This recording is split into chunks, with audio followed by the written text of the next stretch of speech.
അടുത്തത് കുംഭക്കൂറാണ്. അവിട്ടത്തിര, അവിട്ടത്തിൻ്റെ അവസാനത്തെ രണ്ട് പാദം. ചതയം, പുരുരുട്ടാതി മുക്കാൽ, പുരുരുട്ടാറ്റിൻ്റെ 1, 2, 3 ഭാവങ്ങൾ ചേർന്നതാണ് കുംഭക്കൂറ്. ബുധൻ ലഗ്നത്തിലാണ്. 11-ാം തീയതി അത് മാറുന്നുണ്ട്. പുതിയ ആശയ രൂപീകരണങ്ങളുമൊക്കെ അവർക്ക് ഉണ്ടാകും. ആ ആശയങ്ങളിൽ നിന്ന് പിന്നീട് പ്രവർത്തിക്കാൻ സാധിക്കുന്ന രീതിയിലേക്ക് അത് പ്രോഗ്രസ് ചെയ്യുന്നതായിട്ട് കാണാം. സാങ്കേതികമായിട്ടുള്ള ജോലികൾ, എഞ്ചിനീയറിംഗ് അഥവാ ഡിസൈനിങ് ഇങ്ങനെയുള്ള കാര്യങ്ങളിലൊക്കെ വ്യാപൃതരായിട്ടുള്ളവർക്ക് കുറച്ചൊരു പുരോഗതി കാണാവുന്നതാണ്. അങ്ങനെയുള്ള പദ്ധതികൾ രൂപപ്പെടുത്തി കൊണ്ടുവരുന്നവർക്ക് അതിൽ വിജയം കണ്ടെത്താൻ സാധ്യതയുണ്ടാവുകയും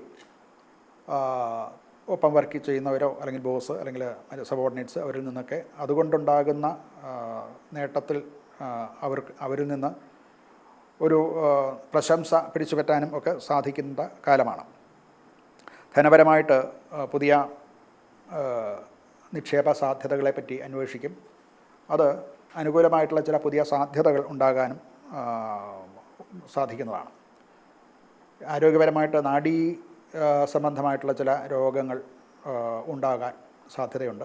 അഥവാ അങ്ങനെയുള്ള രോഗങ്ങൾ ഉള്ളവർക്ക് അത് കുറച്ചൊന്ന് കൂടാനോ ഒക്കെ സാധ്യതയുണ്ട്. അതുകൊണ്ട് ക്രമമായിട്ടുള്ള ഉറക്കവും വ്യായാമവും ഒക്കെ ശ്രദ്ധിക്കേണ്ടതാണ്.